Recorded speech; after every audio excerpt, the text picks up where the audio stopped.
আল্লামা সাঈদীকেও অন্যায়ভাবে ধর্ষণের মামলা, দেখেন কি মামলাটা, ধর্ষণের মামলা। হ্যাঁ, এটা তো শয়তানও, ইবলিস শয়তানও বিশ্বাস করবে না। কথা কন, কথা কন। আল্লামা সাঈদীর নাম নেওয়া যাবে তো ভাই? কি কোনো তো বাধা আসবে না? বাধা এই যে আমি নিচ্ছি আল্লামা সাঈদী। কোন বেটা আছেন, আসেন তো, বাধা দেন তো, বাধা দেন। ওই কি ঘুরে যেতে পারবে? এই কথা কেন, ঘুরে যেতে পারবে? আল্লামা সাঈদী আমাদের অহংকার, আমাদের দেশের অহংকার, বিশ্বের অহংকার। আল্লামা সাঈদী, কথা বলেন ঠিক কিনা? আমার ভাইয়ের একই কায়দায়। আর মুসলমান ভাইয়েরা, এই যে এখানে মাহফিল হচ্ছে, এই মাহফিলের খবর আমার আল্লাহ জানে কি জানে না? ফেরেশতারা জানে কি জানে না? এলাকার পশু পাখি জানে কি জানে না? আপনারা জানেন কি জানেন না? আমার আল্লাহ রব্বুল আলামিন ফেরেশতাদেরকে ডাক দেয়া বলে, ফেরেশতারা শোন, আমার বান্দা বান্দিরা আজকে জান্নাতের বাগানে ঢুকবে। জান্নাতের বাগানে ঢুকে তারা শরীয়তের বয়ান শুনবে, কোরআন সুন্নাহর বয়ান শুনবে। আমার বান্দা ও আমার ফেরেশতারা, তোমরা সাক্ষী থাকো, আমার যে বান্দা বান্দিগুলো জান্নাতের বাগানের ভিতরে ঢুকবে, মা যেমন তার সন্তানকে কাদা অবস্থায় ল্যাপের বিছানায়, ফুলসজ্জার বিছানায় ঢুকতে দেয় না, আমার বান্দা বান্দি সারাটা জীবন অনেক গুনাহ করে দেহটা কাদা দিয়ে, গুনার কাদা দিয়ে ল্যাটাপাটা করে ফেলেছে। বিধায় আমার ফেরেশতারা সাক্ষী থাকো, আমার যে বান্দা বান্দি জান্নাতের বাগানে, দুনিয়ার এই জান্নাতের বাগানে ঢুকবে, ঢোকার আগেই আমি রব্বুল আলামিন তাদের জীবনের সব গুনাহগুলো ধুয়ে মুছে সাফ করে দিয়ে জান্নাতি মেহমান বানায়া পবিত্র করে জান্নাতের বাগানে ঢুকায়া দেই। তাহলে সেই সূত্র অনুযায়ী আমরা এখন কি বেশক আমরা জান্নাতি, মাসুম, বেগুনা। যার ভিতরে কনফিউশন থাকবে তার কপাল খারাপ, তার ইমানের ভিতরে দুর্বল আছে, ভাইরাস আছে, ক্যান্সার আছে। যাদের ভিতরে কি কনফিউশন আছে, সন্দেহ আছে, এদের ইমান দুর্বল আছে। কথা বলেন ঠিক কিনা? 1% আমার ভাইয়েরা কনফিউশন থাকা যাবে না। বিধায় আসুন যে আল্লাহ এত নিয়ামত দিয়ে আমাদেরকে ভরপুর করে ফেললেন, ওই আল্লাহর দরবারে শুকরিয়া আদায় করি। সকলে বলি আলহামদুলিল্লাহ, আরো জোরে বলি আলহামদুলিল্লাহ। রব্বানা লাকাল হামদ হামদান কাসীরান তাইয়্যিবান মুবারাকান ফীহি।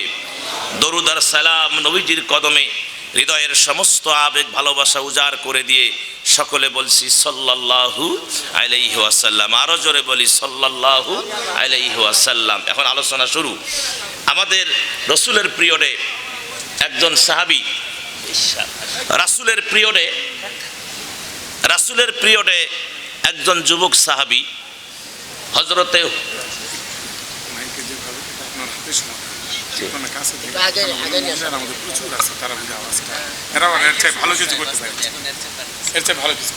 আচ্ছা ঠিক আছে, ঠিক আছে না। যদি মাইকেলারা বলে যে হুজুর মাহফিজ মুখের ভিতরে না, তাও আমি আছি, তবে ওয়াজ শোনা লাগবে নাকি কন? হ্যাঁ, আপনারা যা চাবেন তাই হবে। ছোট্ট দুইটা পয়েন্ট, যেহেতু হুজুরেরা এখানে আছেন, আগেই বলেছে ওনারা আমার মুরব্বী, মাথার তাজ। ভাল লাগতেছে আমাকে, আলহামদুলিল্লাহ, আলহামদুলিল্লাহ, ভালো লাগতেছে, আলহামদুলিল্লাহ বলে। এখানে অসংখ্য আলেম ওলামা আছেন, আমি জানি অসংখ্য আলেম ওলামা এখানে স্টেজে আছেন, নিচে বসে আছেন, আলহামদুলিল্লাহ। অনেক গুণী জ্ঞানী, অনেক দার্শনিক বৈজ্ঞানিক মানুষ, অনেক আইনজীবী, অনেক ডাক্তার, এক কথায় হাই কোয়ালিফাই মানুষ এখানে আছেন, আলহামদুলিল্লাহ। নওগাঁটা এখানে আলেমের যেমন খনি, এখানে আমার ভাইয়ের শিক্ষিতরও খনি, এই নওগাঁ। এবং ইসলামী আন্দোলনের এটা হলো ঘাঁটি, বিশেষ করে পারইল এই ইউনিয়নটা ইসলামের ঘাঁটি। আমি অবাক হয়ে গেলাম যে একটা ইউনিয়নে 65 জন শপথ গ্রহণের মানুষ আছে, 65 জন কি আছে, শপথ গ্রহণ করেছে।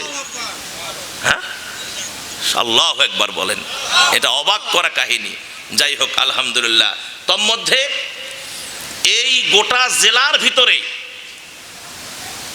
জেলার ভিতরে দিনকে গায়েবের জন্য, দিনকে প্রতিষ্ঠার জন্য সর্বপ্রথম যে ভাইটি রক্ত দিয়েছে, শুকুর আলী নাকি নাম, সুকবর আলী রক্ত দিয়েছে। এই কথাটা বললাম, অনেকের হৃদয়টা ছাদ করে উঠলো, আহা কত সুন্দর মানুষটা ছিল যে রক্ত দিয়েছে। তার বাড়িটাও হলো এই পারইল ইউনিয়নে। কথা বলেন, সব দিক দিয়ে নেয়ামতে ভরা। আল্লাহু আকবার কোন। আপনারা আপনাদের এলাকায় একজন শহীদ পেয়েছেন, বেশক তিনি শহীদ। কিয়ামতের ময়দানে শহীদের কোনো হিসাব হবে না। আমি সামনে কথাগুলো বলবো। এখন আসেন আমরা মূল আলোচনায় চলে যাই। হযরতে সাহাবী, যুবক সাহাবী, এই সাহাবী রাসূল করিম সাল্লাল্লাহু আলাইহি ওয়াসাল্লামের কাছে এসে তিনি ইসলাম গ্রহণ করলেন। হযরতে হুযাফা রাদিয়াল্লাহু তাআলা আনহু। আরেকজন সাহাবী আছে হুযাইফা, ইনি কিন্তু হুযাইফা না, হুযাফা রাদিয়াল্লাহু তাআলা আনহু ইসলাম কবুল করলেন। তার ইসলাম কবুল করা দেখে তার পরিবার এবং কাফেরেরা, আবু জেহেলের গোষ্ঠীরা, তারা আর ঠিক থাকতে পারল না। হুযাফাকে গ্রেফতার করে ফেললো, ধরে ফেললো, বন্দি করে ফেললো। বন্দি করে দুইটা অফার দিল। কয়টা?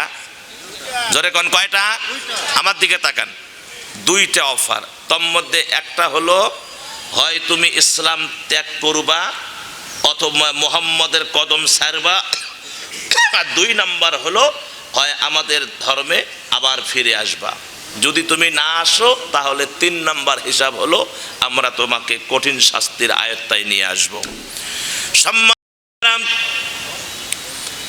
এই কথা বলার সাথে সাথে হযরতে হুযাফা যুবক সাহাবী তিনি সিনা টান করে মাথা উঁচু করে কাফেরদেরকে জানিয়ে দিলেন, তোমরা শোনো, শুধু তোমাদের এই কাফেরদের বাড়ি ঘর দুয়ার এবং তোমাদের সম্পত্তি এগুলো শুধু নয়, আমি এই দুনিয়া ছেড়ে চলে যেতে পারি, আল্লাহর নবীর কদম মোবারক ছাড়তে আমি রাজি না। গোটা দুনিয়া ছেড়ে চলে যেতে পারি, নবীর কদম ছাড়তে রাজি না। কে বললো? হুযাফা সিনা টান করে বলল সুবহানাল্লাহ। কত বড় ঈমান থাকলে কাফেরদের সামনে এই ধরনের কথা বলতে পারে। তখন তারা দেখলো যে না, এটা দিয়ে কাজ হবে না। তাকে একটা ঘরের ভিতরে বন্দি করে, খুব মনোযোগ দেন, ঘরের ভিতরে বন্দি করা হলো।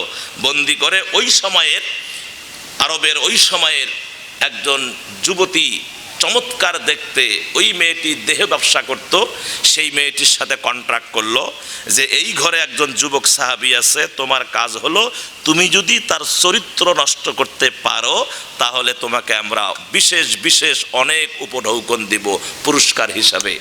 মেয়েটি বলল যে ওটা হলো আমার বাম হাতের চুটকি, চুটকি বাম হাতের খেল ওটা আমার। তার কারণ আমার জালে, আমার রূপের জালে এ পর্যন্ত যত যুবক পড়েছে চরিত্র নিয়ে কেউ যেতে পারে নাই। এটা তো সামান্য ব্যাপার। তাকে মদ আর শুকুরের গোস্ত দেওয়া হলো। নাউজুবিল্লাহ কাতে বলেন। আমার ভাইয়েরা মেয়েটিকে ঘরের ভিতরে ঢুকায়া দিল। একদিন এক রাত পরে বাহির করবে। কয়দিন? একদিন এক রাত পরে তালা খুলে বাহির করবে।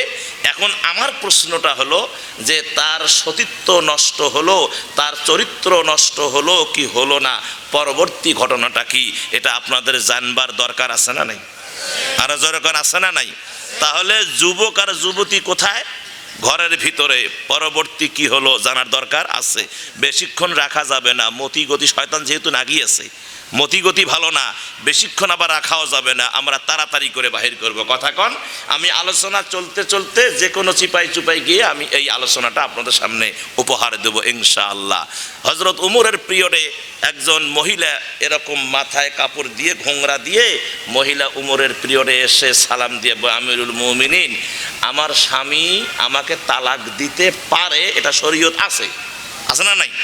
এ স্বামী স্ত্রীকে তালাক দিতে পারে যদি স্ত্রী তার কথা না শোনে, স্ত্রী অবাধ্য হয়, এটা শরীয়ত বলছে। কিন্তু তালাকে তো একটা নিয়ম পদ্ধতি আছে, আছে না নাই? আমার স্বামী আমাকে 100 তালাক দিছে। কয় তালাক? আরো আসতে কন, কয় তালাক? মানে মাথা হইছে খারাপ। দিছে কত? 1 থাকি 100। তালাক কয়টা দেওয়া লাগে? 3টা। দিছে কয়টা? 100 তালাক, তাও তো ওই আপনার 100 তালাক দিছে ওর স্বামী। আমাদের বাংলাদেশে কিছু যুবক আছে, কিছু স্বামী আছে, মেজাজ যদি গরম হয় এভাবে ডাইরেক্ট বলে তুই তালাক, তোর মাও, তোর বোন, তোর খালা, তোর নানি, তোর দাদি, লাস্টে কত গোষ্ঠী শুনতে তালাক। কথা কন না কেন? হ্যাঁ, আরো জোরে কন, কথা কন, ঠিক কিনা? আমার ভাইয়েরা, আমি কি এটা বানায়া বললাম না, বাস্তব কথা বললাম। বাস্তব, এগুলো বিচার আবার আমাদের করা লাগে, এগুলো মাসলা আবার আমাদেরকে দেওয়া লাগে। কথা বলেন। এজন্য আমার ভাইয়েরা, তাহলে তালাক দিছে কয়টা? 100টা। ওমর তাকে সেনাবাহিনী পাঠায় দিয়ে ধরে নিয়ে আসলেন, এসে কাঠগড়ায় দাঁড় করালেন। তুমি নাকি তোমার বউকে 100 তালাক দিয়েছো? আমিরুল মুমিনিন, হ্যাঁ আমি 100 তালাক দিয়েছি, এখন তোমার বিচার হবে। বিচারটা কি হলো আমার ভাইয়েরা? বউ টিকলো কি টিকলো না, 100 তালাক দেওয়ার কারণে তার কি হলো জানার দরকার আছে না নাই? তাহলে পয়েন্ট দুইটা, আর কোনো এদিক ওদিক নাই। একটা হলো যুবক যুবতী কোথায়? ঘরের ভিতরে। 2 নাম্বার হলো তালাক দিছে কয়টা? 100 তালাক। মনে থাকবে তো মুসলমান? এখন আসেন আমার সাথে সকলেই মনোযোগ দিয়ে পড়েন। আমি যে আয়াতে কারিমা তেলাওয়াত করেছি আল্লাহ সুবহানাহু ওয়া তাআলা ঐশী গ্রন্থ থেকে, আমার ভাইয়েরা প্রাণটা, মনটা, হৃদয়টা, কলিজাটা জুড়ে সকলে পড়ি। আউযু বিল্লাহি মিনাশ শাইতানির রাজিম। বিসমিল্লাহির রাহমানির রাহিম। ইন্নামাল মুমিনুনাল্লাযীনা ইযা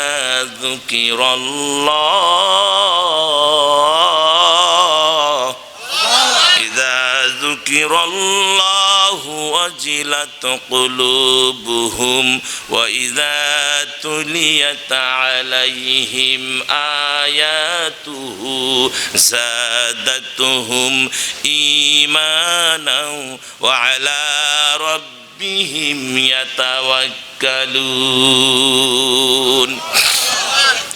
আমার প্রিয় মুসলমান ভাইয়েরা, আল্লাহ রাব্বুল আলামিন সূরা আনফাল 2 নম্বর আয়াত, সূরার নাম কি? সূরা আনফাল। আয়াত নাম্বার কত? 2 নম্বর, 178 নম্বর পৃষ্ঠা, 5 নম্বর লাইন। সূরা নাম্বার 8, পারা হলো 9। মোট আয়াত হলো 75টি, রুকু হলো 10টি। প্রিয় নবী মুহাম্মদুর রাসূলুল্লাহ সাল্লাল্লাহু আলাইহি ওয়াসাল্লামের মাদানী জিন্দেগিতে এই সূরাটি অবতীর্ণ হয়েছে। সুবহানাল্লাহ কোন।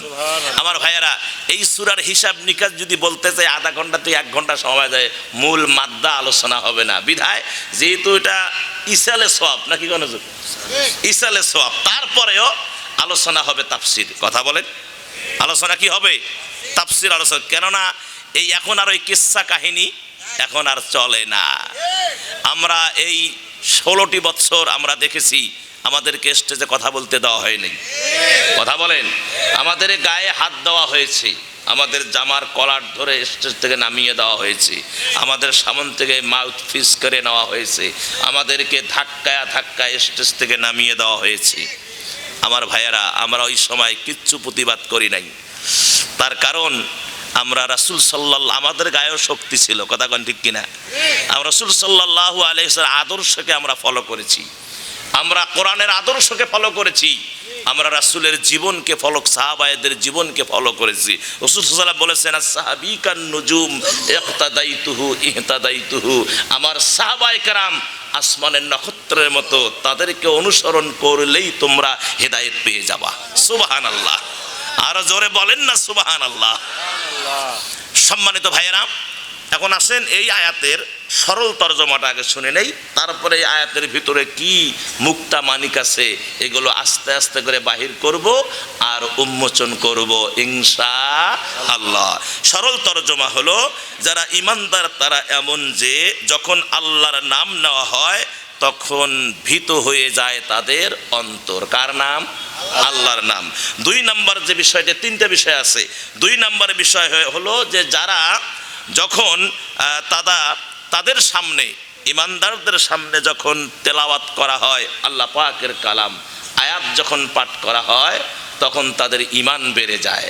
আর ঈমানদারেরা ভরসা পোষণ করে একমাত্র, কেবলমাত্র, শুধুমাত্র কার উপর? আল্লাহ সুবহানাহু ওয়া তাআলার উপর। জোরে বলেন সুবহানাল্লাহ। তাহলে এই হলো সরল তরজমা।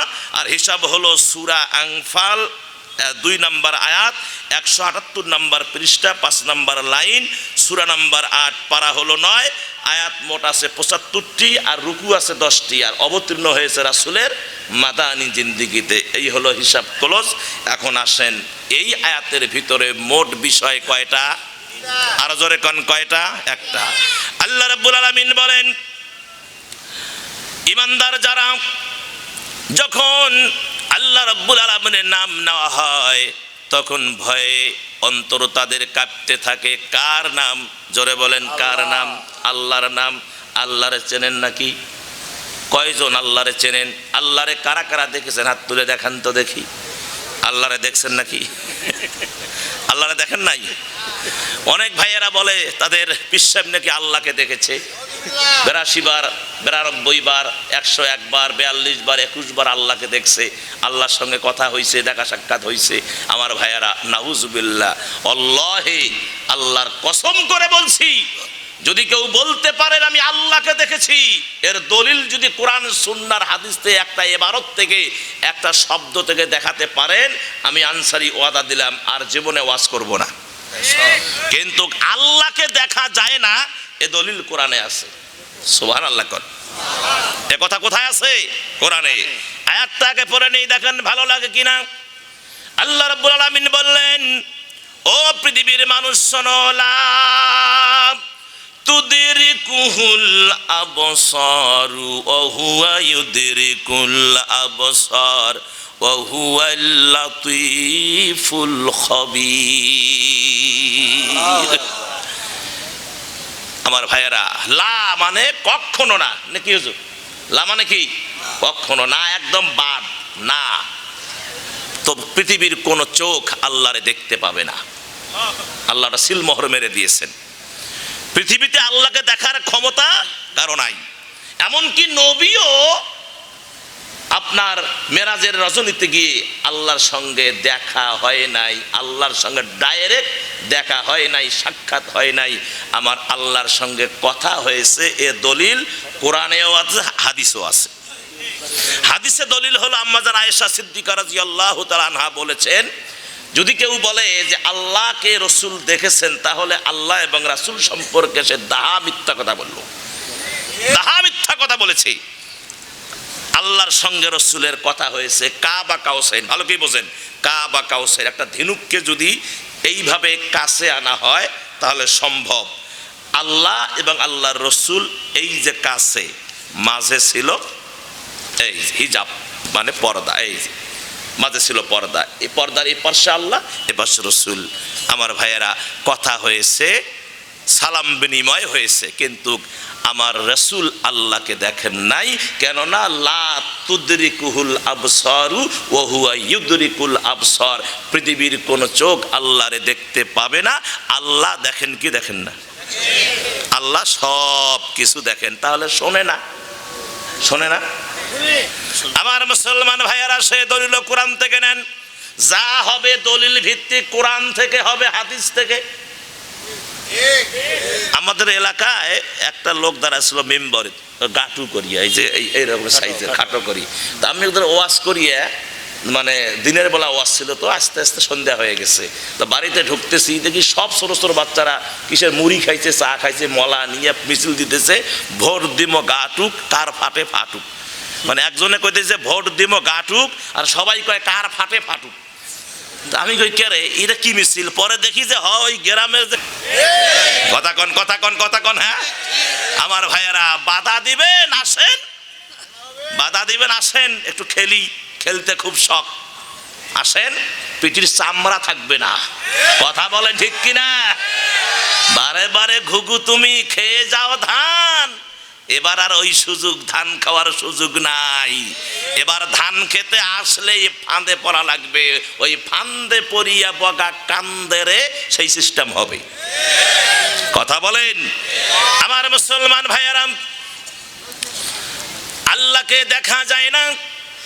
আমি বাস্তব কথা বলছি। মোহাম্মদপুরে গেলাম, ঢাকা মোহাম্মদ, আবার বিদেশ নয়, ঢাকা মোহাম্মদপুর। ওই জায়গায় গিয়ে দেখি একটা বট গাছের নিচে লম্বা করে এই যে দাড়ি, মোষ দিয়া পুরে মুখ ঢাকা, দাড়ি যত লম্বা মোষও তত লম্বা। 35টা টর্চ লাইট ফিট করলে মুখ খুঁজি পাওয়া যাবে না। এই রকম মানুষ বসে আছে, পরনে কিচ্ছু নাই, পুরা অস্ত্রপাতি নিয়ে বসিয়েছে, কিচ্ছু পরনে নাই। তা সবাই পানির বোতল, সরিষার তেলের বোতল, সুতে নিয়ে দাঁড়িয়ে আছে শত শত লোক। আমি একজনের জিজ্ঞেস করলাম, বাস্তব আল্লাহর জান্নাতের বাগানে বলছি ভাই, বাস্তব জিজ্ঞেস করলাম যে ভাই এটা কি? কয় হুজুর আমাদের ল্যাংটা বাবা, হুজুর আমাদের ল্যাংটা বাবা, খুব আমল, খুব আমল, এমন কামলিয়া দেখেন না, লোকজনের ঢল নামছে। আমি কি বাবারে বাবাতে ল্যাংটা বাবা, আপনাদের ল্যাংটা? কয় হুজুর মাল আছে হুজুর, এর ভিতরে যথেষ্ট মাল। আমি কই মানুষের যে মাল এটা তো থাকে কাপড়ের ভিতরে, আর ইয়ের মাল তো সব বাইরে দেখতেছি আমি। কয় আমাদের এই অলি আল্লাহ যে কতবার দেখছি, কত নাউজুবিল্লাহ, কন আরো জোরে কন নাউজুবিল্লাহ। আমার ভাইয়েরা, এই ধরনের কথা কেউ যদি বলে আল্লাহকে দেখা, জুতে সাত বাহির করে আগে 2-3টা মারবেন, তারপরে কি হবে সেটা পরে দেখা যাবে। কথা বলেন, ভণ্ডামির একটা সীমা আছে, কথা কন না কেন? হ্যাঁ, আল্লাহকে দেখা যায় না, তবে আল্লাহকে দেখা যায় না, আল্লাহ আমাদেরকে দেখেন। তাহলে শোনেন না, শোনেন, আল্লাহ রাব্বুল আলামিন বললেন ওয়াহুয়াস সামিউল বাসীর। আল্লাহ যেমন দেখেন আল্লাহ তেমন শোনেন। জোরে বলেন সুবহানাল্লাহ। আমার মুসলমান ভাইয়েরা, আল্লাহ কয়জন? আরো জোরে কোন কয়জন? একজন। কাফের বেঈমান মুশরিকরা নবীজিকে প্রশ্ন করেছিল, ও মুহাম্মদ তুমি যে তোমার প্রভুর, তোমার খোদা, তোমার আল্লাহর বয়ান দাও, তোমার আল্লাহ দেখতে কেমন, কয়জন, তার স্ত্রী কয়জন, সন্তান কয়জন, তিনি কি রকম দেখতে, তার ডেফিনিশন বর্ণনা করো। আমার ভাইজানেরা, নবীজি বিপাকে পড়ে গেলেন, কেননা আল্লাহ যতক্ষণ পর্যন্ত বলেন না ততক্ষণ পর্যন্ত নবী বলেন না। আল্লাহ পাক বলে দিয়েছে, নবী গো, যদি আপনি আপনার থেকে কোনো কথা বানিয়ে চালিয়ে দেন শরীয়ত হিসাবে, আমি আল্লাহ আপনার ডান হাতকে চেপে ধরবো, কণ্ঠনালীকে কেটে ফেলে দিব। আর আমরা তো সারাদিন মিশা কথা আছে কত কই, বানায়া বানায়া। হ্যাঁ, অধিকাংশ বক্তার জিহ্বা কর্তন করা হবে কিয়ামতের ময়দানে। কথা বলেন, আজকে তো বক্তাদের বাণিজ্য চলছে, কাম নাই, কাম নাই। বক্তাদেরকে কি হতে হবে? আগে বক্তাদেরকে ঠিক হতে হবে, আগে প্রচারকদেরকে ঠিক হতে হবে। লিমা তাকুলুনা মা লা তাফআলুন কাবুরা মাকতান ইনদাল্লাহ আন তাকুলু মা লা তাফআলুন। সূরা সফে দেখেন আছে, শেষের দিকে দেখেন, সেখানে আল্লাহ পাক স্পষ্ট, তুমি যাহা করো না তাহা বলো কেন, তুমি যাহা করো না তাহা মানুষকে বলাটা আমি আল্লাহ পছন্দ করি না। কথা বলেন আমার ভাইজান, বিধায় আগে আমাদেরকে ঠিক হতে হবে। প্রিয় নবী মুহাম্মদ রাসূলুল্লাহ সাল্লাল্লাহু আলাইহি সাল্লাম আল্লাহ সুবহানাহু ওয়া তাআলার মেসেজের অপেক্ষায় থাকলেন। আমার ভাইয়েরা, সূরা বাকারা খোলেন, আমার সামনে কোরআন আছে, উলামায়ে কেরাম আছেন। সূরা বাকারার 21 নম্বর সূরা বাকারার ভিতরে রব্বুল আলামিন ক্লিয়ার করে জাতিকে জানায়া দিলেন, পৃথিবীর মানুষেরা তোমরা শোনো, আল্লাহ রব্বুল আলামিন ক্লিয়ার করে দিলেন সূরা বাকারার 163 নম্বর আয়াত। কয় নম্বর? জোরে কোন। 163 নম্বর আয়াতের মধ্যে আল্লাহ পাক বললেন, তার পরিচয় দিলেন, ও পৃথিবীর মানুষ শুনে নাও। আল্লাহ রব্বুল আলামিন বললেন, ও দুনিয়ার মানুষ, ওয়া ইলাহুকুম ইলাহুম ওয়াহিদ লা ইলাহা ইল্লা হুয়ার রহমানুর রহিম। আবার সাবেরা কি এই আয়াত নাই? সূরা বাকারার কত? 163 নম্বর আয়াত। খুলে দেখেন, পরে আবার আমার গালি দিয়েন না যে হুজুর আয়াত ভুল বলছে, আয়াত নাম্বার ভুল বলছে। সূরা আবারও বলছে, সূরা বাকারার 163 নম্বর আয়াতে আল্লাহ পাক যে মেসেজ দিলেন, বললেন তোমাদের ইলাহ তো এক ইলাহ, তিনি ব্যতীত অন্য কোনো ইলাহ নাই, তিনি হলেন রহমান, তিনি হলেন রহিম, মানে তিনি হলেন দয়ালু, তিনি হলেন পরম দয়াবান। সুবহানাল্লাহ।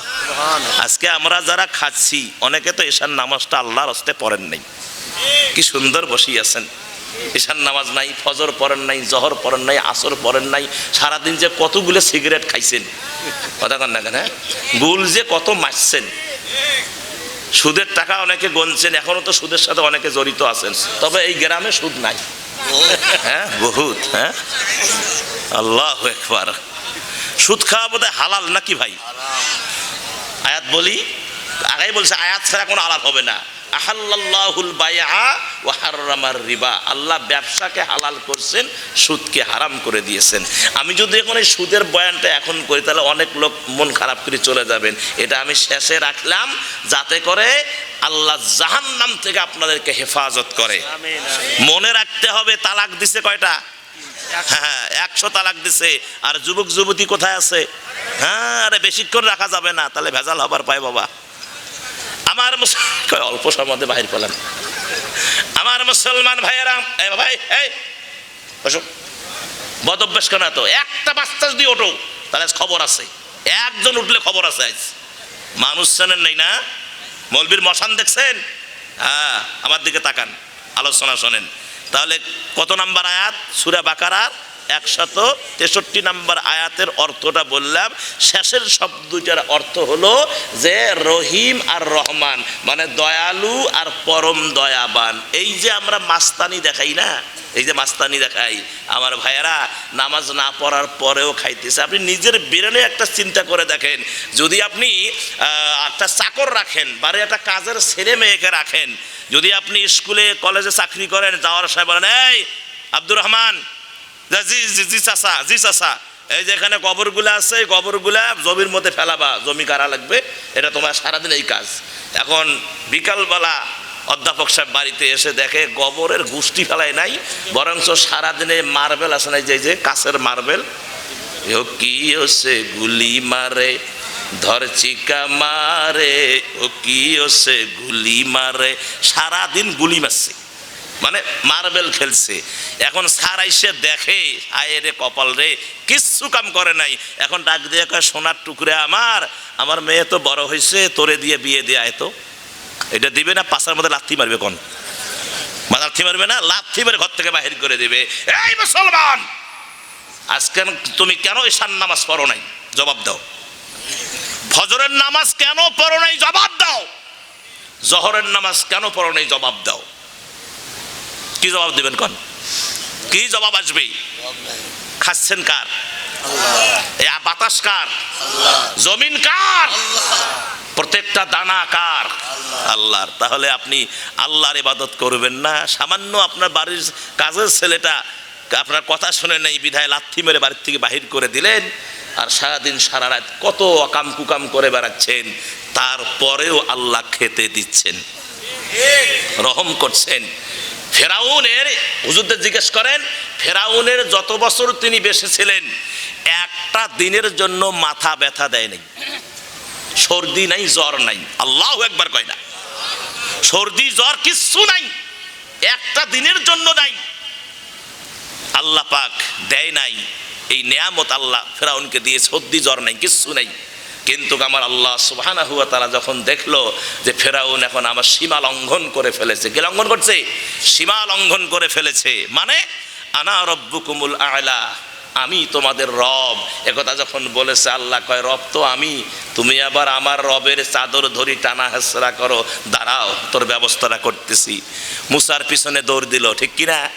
মুসা তো থরথরে কাঁপতেছে, ভরসা আল্লাহর উপর আছে, কাঁপতেছে, ওরা আসতেছে। আল্লাহ কয়, মুসা কয় আল্লাহ কি হবে? কয় মুসা টেনশন করো না, তোমার হাতে লাঠিটা ওটা জমিয়ে সাগরের উপরে নীল নদে ফেলিয়ে দাও। আল্লাহর কাছে মুসা কয় যে আল্লাহ, মানুষ বিপদত পড়লে লাঠি মাটি হাতে নেয়, অস্ত্র হাতে নেয়, আর আপনি কইতেছেন ফেলে দাও, মানে আরো বিপদত। আমার ভাইয়েরা, আল্লাহ বলল মুসারে আমি যা করি বলি তাই করো। মুসা যখন লাঠিটা সমুদ্রের মধ্যে যখন ফেলিয়ে দিলেন, আঘাত করলেন, সঙ্গে সঙ্গে বনি ইসরাইলদের পারাপারের জন্য 12টা রাস্তা আল্লাহ পাক করে দিলেন। পার হয়ে চলে গেলেন, ওই পারে গিয়ে লাঠি দিয়ে পানির মধ্যে আঘাত করে। আমার ভাইয়েরা, আল্লাহ বলে মুসা পাগলামি করবি না, তুমি হয়তো জানো না এই আঘাত করলে এই রাস্তা মিশে যাবে না। আমি তোমার শত্রুদের, কাফের বেঈমান মুশরিকদের, ফেরাউনকে শাস্তি দেওয়ার জন্য আমি এটা তাদের মরার ফাঁদ বানায়া রাখছি। ওদেরকে আসতে দাও, একেবারে চুবায়া চুবায়া শেষ করে দিব। ফেরাউন তার দলবল নিয়ে আসলে সে দেখে ফনফনা রাস্তা, মনে হয় এর বাপে বানাইছে রাস্তা। কি ফনফনা রাস্তা, মনে হয় এর বাপ দাদার আমল থেকে এটা বানাই থুছে। এখন সব ঘোড়া মোড়া নিয়ে যখন মাঝামাঝি গেছে, পানি ফেরাউনের কথা শোনে না, আল্লাহর কথা শোনে? জোরে কন, জোরে কন। আল্লাহ কয় পানি একাকার হয়ে যাও, সব একাকার, চুবাতে চুবাতে সব শেষ, গলিয়ে তলিয়ে সব হজম হয়ে গেল পানির ভিতরে। আল্লাহ কইল, পানি রে, শুধু ফেরাউনকে একটু টাটকা রাখিস, যাতে করে গোটা বিশ্বের যত দাম্ভিক্যকারী গোটা পৃথিবীতে কিয়ামত পর্যন্ত আসবে, আমি তাদের জন্য এরে শুটকি বানায়া রেখে দিতে পারি, তারা যেন দেখে আর দাম্ভিক্য না করে। তাই হলো না? কথা কন। তাহলে আল্লাহ যে রহমান, এই রহমানের গুণে ফেরাউনও খেয়েছে, রহমানের গুণে তার দলের সৈন্যরা নাফরমানেরাও খেয়েছে।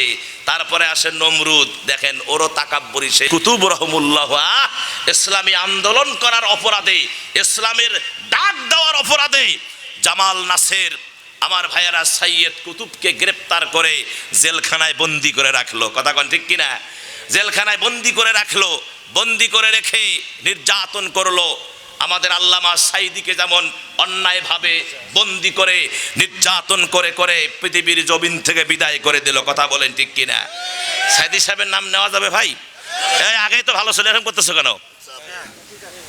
এটা দেখেন মুখে লাগবে আমার, আগে যেমন ছিল ওরকম থাকবো বা, এটা মুখে লাগলে তো আমার ঠোঁট ফেটে যাবে। সাইয়েদ কুতুব রহমুল্লাহ ইসলামী আন্দোলন করার কারণে তার গ্রেপ্তার, জামাল নাসের গ্রেপ্তার করেছে, জেলখানায় রেখে তিলে তিলে জেলখানার ভিতরে হত্যা করা হয়েছে, শহীদ করে দেওয়া হয়েছে। আল্লামা সাইদিকেও অন্যায়ভাবে ধর্ষণের মামলা, দেখেন কি মামলাটা, ধর্ষণের মামলা।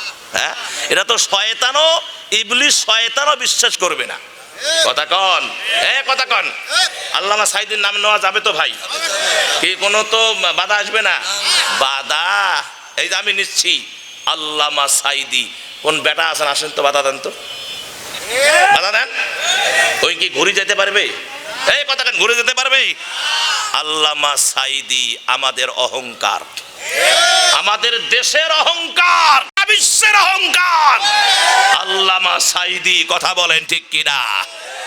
আমার ভাইয়ের একই কায়দায় জামাল নাসের যেমন সাইয়েদ কুতুবকে শহীদ করে দিয়েছে, একই কায়দায় আল্লামা সাইদিকে এই ফ্যাসিস্টরা আল্লামা সাইদিকে 13টি বছর অন্যায়ভাবে জেলখানায় বন্দি করে তার সুখ শান্তি কেড়ে নিয়ে ইনজেকশন পুশ করে তাকে পৃথিবীর জমিন থেকে বিদায় করে দেওয়া হয়েছে। কথা বলেন ঠিক কিনা? এ জাতি ভুলবে না। 50 বছর পরে যদি কারো বাবার বিচার হয়, আল্লামা সাইদির হত্যাকারীদের বিচার এই বাংলার জমিনে 100 বছর পরে হলেও হবে। কথা বলেন ঠিক কিনা? কারা কারা দুহাত তুলে দেখান।